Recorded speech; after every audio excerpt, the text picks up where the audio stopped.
Real stories, real feels. Welcome to Kwento Overload. Kwento mo, kwento ko. Mga kaibigan, ngayong gabi, I really feel so sad. Dahil kinanta ko kanina yung kantang Paubaya ni Moira de la Torre at napakasakit ng kantang yon. Yung tipong masasabi mo na lang na mahal ba niya ako or mahal ko ba siya pero kailangan ko na siyang bitawan. Malungkot nga yun. Mm-mm. Binigay mo na pero kailangan. Kailangan mo na talagang ipaubaya. Mm-mm. Teka. Ano ba kasi yung lyrics ng Ipaubaya? Saan nagsimula magbago ang lahat? Nung ako'y hindi naging sapat. At di Ay. ko nakita na merong iba. Parang ganon. Yun siya. Dead man siya sa nangyayari sa kanya. Wala siyang pakialam.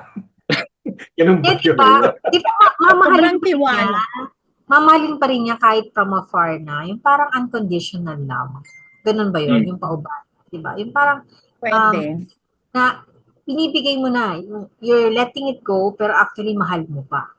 Yun. Is Diba? that the reason ba? Ganun ba? You're letting go of a person because you love that person, because this person deserves something better na tingin mo dun siya sasaya kaya pinapaubaya mo siya with somebody else. Kasi you're Pinapaubaya. releasing that person eh.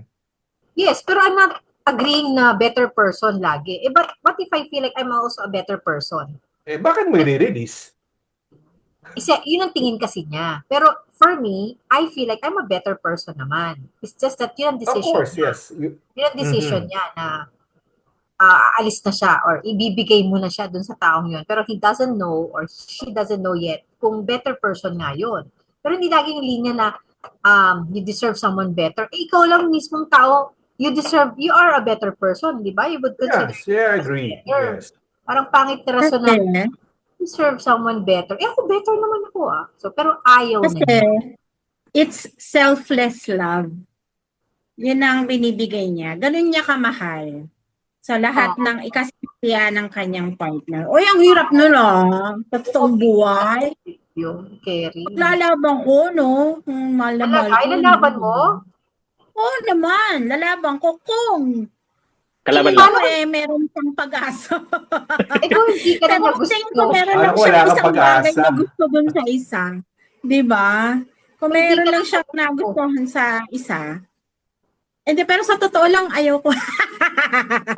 Ano ba yan? Plastic? Hindi Hindi sa naman Dalawang bagay, di ba? Dalawang bagay lang kasi. It's either na pinaubaya mo, binigay mo because tingin mo doon siya masaya. But the thing there is, hindi ka lumaban, hindi mo muna inano na, baka sabi nga ni Jing ako yung better person para sa'yo. Bakit siya ang pupuntahan mo? Di ba? fell out of love kaya. Kaya iniwan ka na. Ganon. Well, fell out. In other words, baka ayaw na sa'yo. Ayaw. Well, Ayaw na sa'yo. yung Yun reason yun. naman, yeah, ba, di ba yung reason naman din ng iba, like if I were in the shoe of that person, parang I will still do my best to save it. Pero pag makikita ko na parang I've been doing my best to save this, pero if the other significant other is not really interested anymore, so I think it's already a good sign to let go, di ba? Para din to spare some your self-respect. Tsaka di ba, hugot na hugot ako. Dahil- Hindi kasi yung second stanza kasi ng kantang Paubaya, di ba? Saan nagkulang ang aking pagmamahal? Di ba? It's questioning yourself. I mean, Sarili niya, yeah. oo, parang hindi naman lahat, di ba? Not I mean, like, there's no perfect love. So you will go into that point na parang you've done your best, pero you will question your the way you love. So to me, yun. If ever I will see the significant other is not anymore also reciprocating, so I think it would be better for me to let go. And of course, walang let going na masaya. And especially if you, di ba, especially if you have stayed for like siguro 5 years. Yes. Oo. Wow. Naku, ang sakit niyan. And that's the biggest question din naman Yeah, Mhm. it's when to let go. Di ba? Kahit you think it's still okay, pero may nararamdaman ka iba, ang tanong lang naman dyan is, okay pa ba sa'yo? Ang nararamdaman mo ngayon, magtitiis ka ba?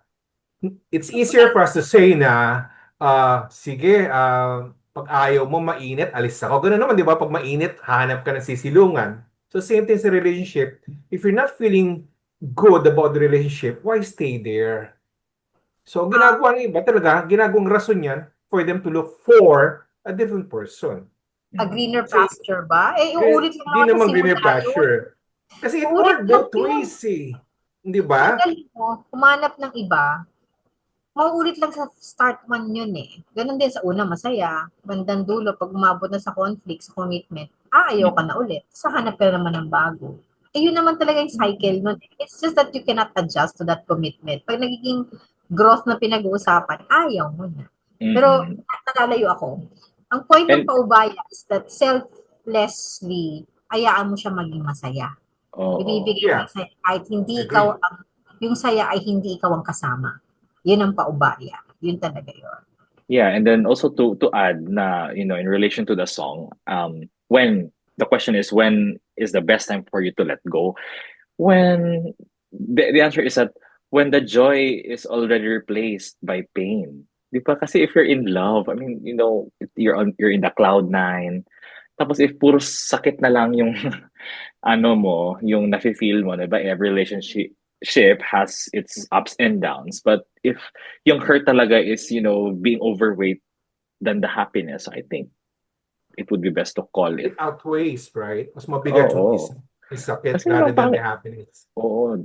Di ba pangit nga kayong dalawa lang tapos magsasakitan pa kayo, so I think that's a good sign also to let go. But the other side kasi you could say it let go, but ang hirap bumitaw eh. Kahit ano sabihin mo na I want to give way, pero parang ang hirap bitawan. I don't know, parang you could say that, right? Di ba na, Mm. iiwan ko ba to, papaubayan, pero may pride din niya na, bakit ko pamimigay to sa iba? 5 taon Yan. kami nagsama, tapos pamimigay ko lang. Hindi ba ako lalaban? Hindi ko ba pagtatanggol yung sarili ko para to say na, why leave me? I'm better just sa gusto mong puntahan. Although, sa isang part din naman, depende naman kung sabihin natin may fault at fault. Kasi minsan, ayaw nung lalaki na rin sa babae o ayaw na ng babae sa lalaki. So, they have their own reasons bakit gusto nilang umalis. Talaga Yun bang eh. sa, Talaga bang Hmm? ayaw mo dun sa tao sa nangyari sa inyo? Sa paulit-ulit nyong probably may pinagtatalunan? Ganun ba yun? Yung tao bang inaayawan mo o yung relasyon na nangyari sa inyong dalawa? Ano yun, Rob?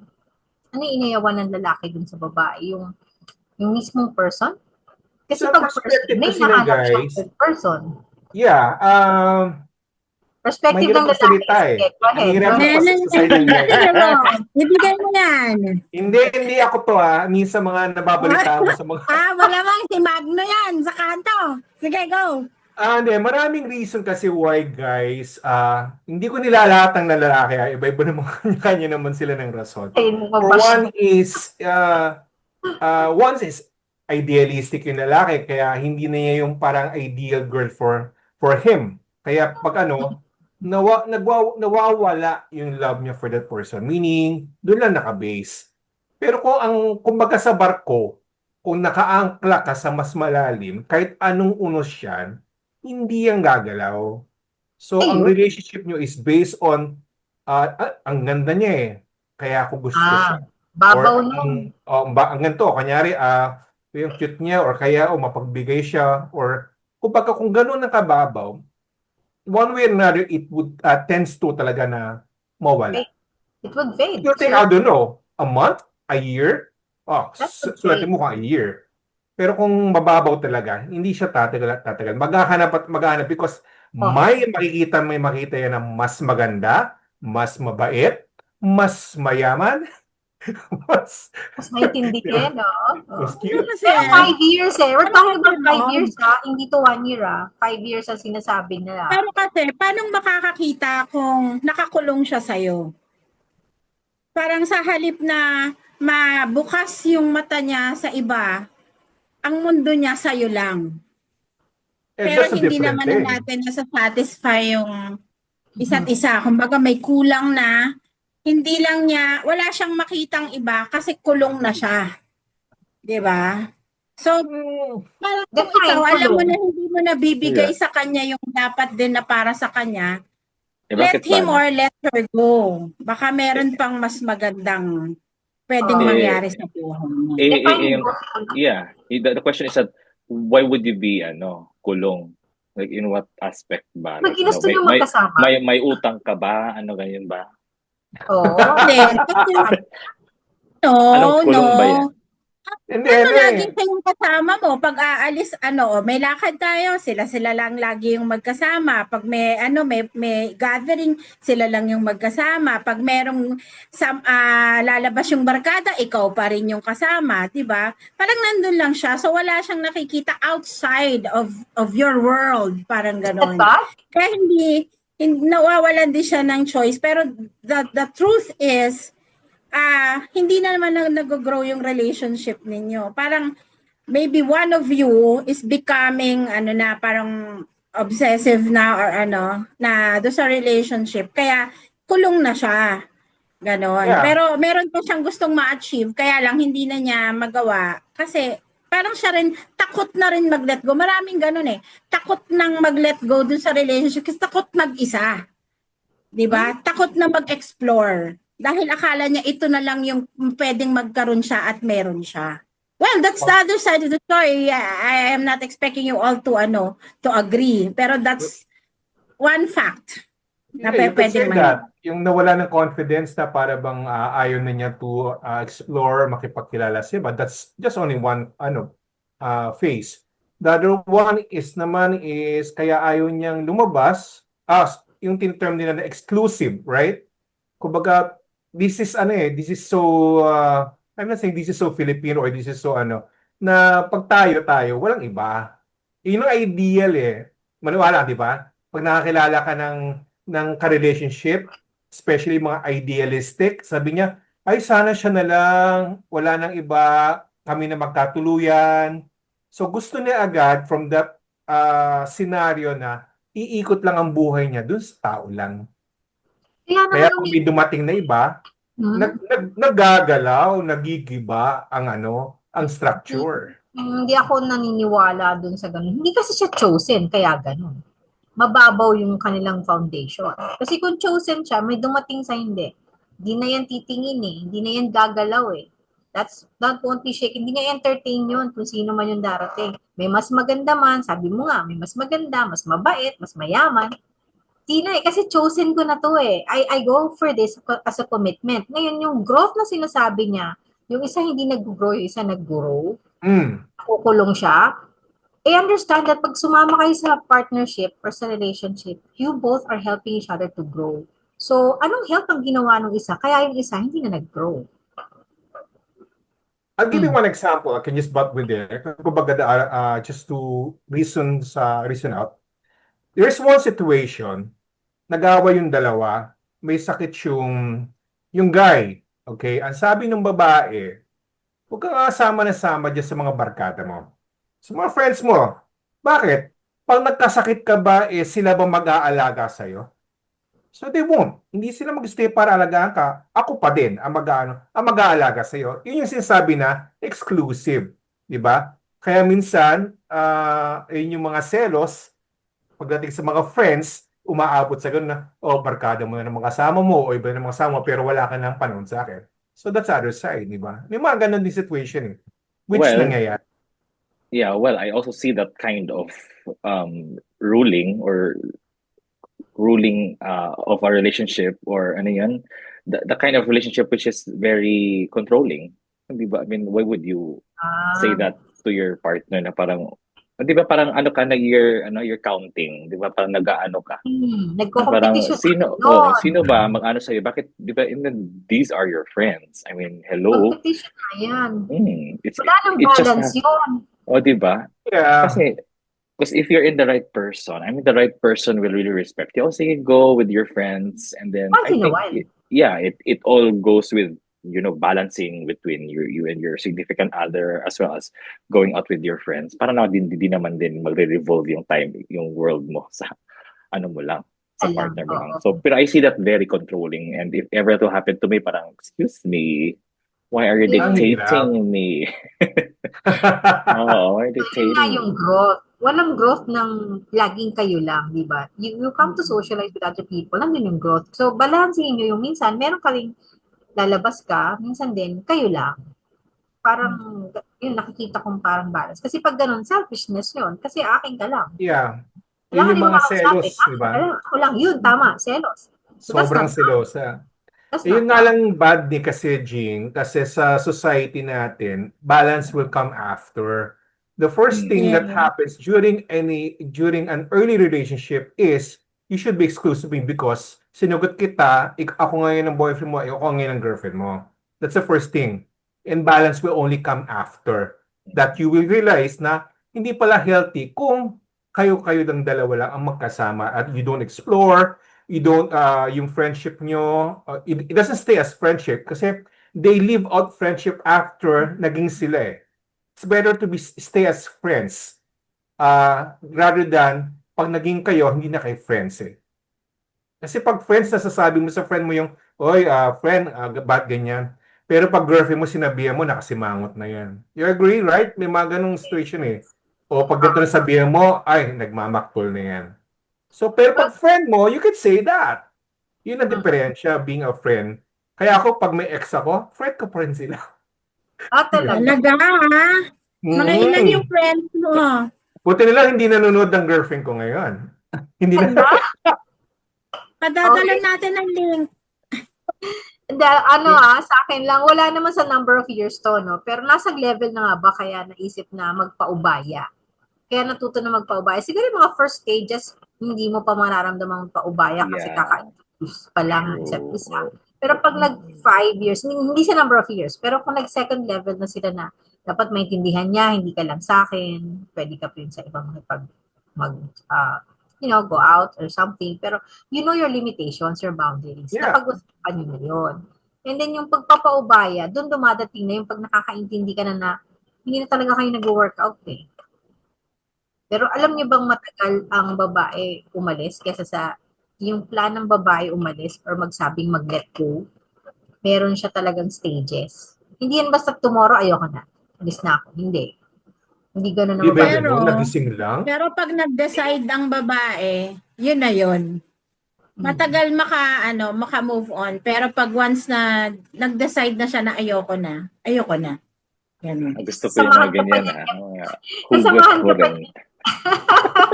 Samahan ka pa Sabi niyan mo, everyday. Papakita pa niya yung alaga niya, yung concern niya, and so on. Pero hindi mo alam, hinahandaan ka na niya na ayaw na yan. Tutuloy na yan, mag-let go na yan. Kasi naramdaman niya nang hindi na matitake yung ganong situation niyo. Ganun yung babae. And then eventually, pag talagang umalis na yan, handa na yan. Hindi nalalaman ng lalaki kasi reluctant yung lalaki na, nandiyan naman lagi sa akin. Gumingitin plus- pa rin naman. May mga Sa signs mga viewers yan. namin, nag-agree ba kayo sa sinasabi namin ni Jean? Kasi meron ako mga nakikita sa mga bali-balita, hindi ganyan yung mga ibang babae. Pagka-break ng ganito, kasunod niya mamaya may boyfriend, May bago. boyfriend na next day, may bagong Baka research. naman may naka-reserve na. Yun ang character ng babae. Talagang habol niya, magpalit lang agad. Kasi akala niya doon masusolusyonan yung insecurities niya pag nagpalit siya agad. Insecure na nga siya sa first relationship, tapos hiniwalayan niya, pinaubayan niya na. Then pagpasok sa susunod, continuation lang yun yung insecurity niya, kaya piniltan niya agad. Ay, gusto ko yung mga wisdom ni Jing, di ba? Mga talaga. Wow. Ren at Jing Ibang talaga hugot parang niya, grabe. Tsaka may Parang mga ang talaga daming to sila. pinagdaanan niya. Parang fresh na fresh pa sa mga pinagdadaanan. Isabel, wala bang masasabi dyan? Ay, wala na papahinga si Isabel. Sabi ni Isabel parang out of muna siya ngayon. Kasi hindi nga kami nagpulutan o hindi kami nagpulutan kanina. Baka nag-out of town, napagod. Baka nagpaubaya na rin si Isabel. Oh, and then also another reason din, to me, in my own observation, na parang you learn to do paubaya when the problem is recurring. No, paulit-ulit na lang. 'Di ba? Hello, alam naman natin na as Filipinos, 'di ba, mahilig tayo magpaulit-ulit ng mga kasalanan kahit dapat ibaon na yun sa limot. So, I think also that would be one of the cases Alam to mo let yung other go. side, other side ng paubaya is yung pagiging martir. Martir. Yung they would just stay in the relationship. Tapos andyan pa rin siya. Until eventually, one day, sabihin niya, hindi na talaga nag-work eh. Nag-try na siya ng try. Akala niya pag minahal niya ng gusto, di lalo pa sila maging okay. Pero ang lalaki pala, pag lalong binigay yung lahat ng attention and loving, wala na yung, yung craving for excitement. Kasi boring na sa kanila yung laging nandyan lang sa harap nila. Ay, Wala gusto na ko yung talaga yung mga banat ni Jing. or, Oo, ko talaga. May Jing, ano pinanggagalingan. ba talaga yan, Jing? Ayan. More fresh na fresh eh. Ayun na nga, hindi ako fresh na fresh. Pinaanan na Meron yan. din kasi isa, sa babae naman, may sinasabi nagpaubaya pero they let go, pero yung feelings nila stays. Kumbaga, nilet go lang yung isang Oh. partner, pero sila hindi sila let go at nakatanaw lang sila from the outside. From afar. From afar, yun yung mga martir na sinasabi mo. Nice. Basta, nabigay ko na yung freedom Minamakal mo, kita sa wala layo. na tayong ano, di ba? So, Eh kasi nga, ayaw na sa'yo eh. Ano pa bang magagawa mo? Eh, di let go. Ayaw na sa'yo eh. Kung ayaw ko na Diba? ipilit yung sarili ko, then tingnan mo mangyayari sa'yo sa dulo. May karma din naman yun. Ay, sorry. Yan. Diba? May chances Karma na talaga. Pinaubaya sa karma. baya. O, di bahala ka Of sa course. Oo. decision mo. And let's see. Pero I'm happy na naka-alis ka na sa akin kasi hindi ka pala right person. Wrong person ka kasi umalis ka. Ang ganun. Ibigay mo sa So, kanya. pagdating naman ng panahon, mga ilang buwan o ilang taon, marirealize mo, ay, bakit ba ako nagpipilit dun sa taong yun? 'Di ba? Normally ganyan. Pero pag nandun ka sa sitwasyon, ay, ang gwapo-gwapo niya, ang bait-bait niya, napakamalalahanin niya, and babaero that's the pala usual siya. thing. Tingnan mo na naghiwalay na. Yan talaga, di ba? Well, Yeah, guys, actually, it's a long discussion, and I guess it's about time for us to give our own thoughts, okay? I'll start first. Mhm. If you are in that situation, kung feeling mo na talagang there's nothing more to expect, just get out from that situation. The first thing you have to do is love yung sarili mo first. Yeah. Walang ipagmamahal kundi sarili mo na. Mahalin mo muna unang-una, then tsaka ka makakapagbigay ng pagmamahal sa iba. And it doesn't work, correct. well, you're destined to be sa next person. And there's Yes. may darating na dating sa kanya. How about you guys? Ako naman din, ano talaga, self-worth and then, self-respect. So, mga bewag kayong Yes. don't, forget about yourself. You can still meet people along the way. At saka kung pwede talang kumuha ka ng bato at ipokpok mo sa ulo mo. Sorry, joke lang yan. Anyway, para maano ka lang magising ka sa katotohanan. You think of yourself, your self-worth, and then magtira ka ng respeto sa sarili mo. That's all what I can say. Kaya ng paubaya. Paubaya is giving that love, even if it's not the happiness that will be with him or her. Kahit from afar, you're just looking from afar. That's paubaya. And then after that, you make yourself happy because somebody would also love you when you're happy. Huwag kang Yes. stay sa pagiging yung napaka-down kasi mag-a-attract ka rin ng mga down people. Pero pag happy ka and you're more to that growth and happiness, makaka-attract ka rin ng growth and happy people. So magpaubaya ka para that will come also to you, back to you. Ako, copy-paste. Copy-paste ng tatlo.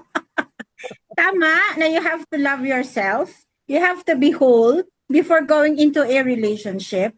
Kasi kailangan mo rin siyang mahalin ng buo. Hindi pa pwedeng kalahati, hindi pa pwedeng 1/4. Kailangan mo siyang mahalin, tanggapin. Kasi kung hindi, wag mo nang patagalin. Kasi baka siya mahal na mahal ka, ikaw naman ay hindi. Tuwan-tuwa ka kasi mahal na mahal ka. Eh hindi magiging reciprocal yung yung feeling. So, One way lang. dapat, pag nagmahal ka, buo, at siya rin dapat ganun sa'yo. Pag respeto na ang nabali, or yun na yung nakanti sa buhay mo, yung pagkatao mo, magdalawang isip ka na. Kasi wala nang respeto sa yan. And for me, cheating is the very first sign of ano yung nawalang respect? Nawala ng English. yung, Usapan Disrespect. natin sa next meeting. Disrespect. Maganda yan. disrespect, Sa mga sa'yo at sa relationship. Yun yung unang-una. And that's for me, ha? Kasi other people can forgive. Ako, for now, ang sakit nun kasi parang hindi na siya kontento Magtago sa'yo. ka na. If he has done that once, pwedeng ulitin niya. So, ayoko mangyari yun. Kasi parang binigay mo buo ganun ka magmahal tapos siya bibigay sa'yo ng kalahati. Hindi yun fair. Ayun, yun lang sa akin. Tapos yung copy-paste ng tatlo.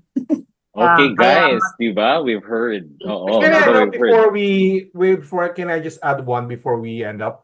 Okay. Sige, go. Actually, this is, nabanggit ko to before Yung breakups o mga ganyang miseries na nararamdaman mo, don't feel bad. Pine-prepare ka lang for the next one. Para the next time, you will experience yung ganong klase, mas matibay ang buo. Ayan. Di ba? Okay. Okay, mga kaibigan, di ba? Oo. Yes, sila So, to our supporters, you can message in our YouTube post there in the comments if you want to say something about this particular episode. And you can also email us at kwentooverload@gmail.com for your suggestion or, your reaction on our previous topic. Yeah. You can also suggest topics. Kaya maganda natin ituloy ang pag-uusap natin dyan sa mga respect and reasons for not giving that same reciprocal attitude or behavior. With that, ito na naman kami. Magtatapos tayo. Mabilis lang ang oras natin. Paulit-ulit natin sasabihin. Sana sumunod po tayo sa sunod na ating kita-kits. Ito ang Kwento Overload! Guys, subscribe, like and subscribe. Bye. Like and subscribe. Comment down Yes. below. Views kailangan namin, mga kaibigan. Yes. Like. Mama Subscribe, Chup. subscribe. All right. Real stories, real feels. Welcome to Kwento Overload. Kwento mo, kwento ko.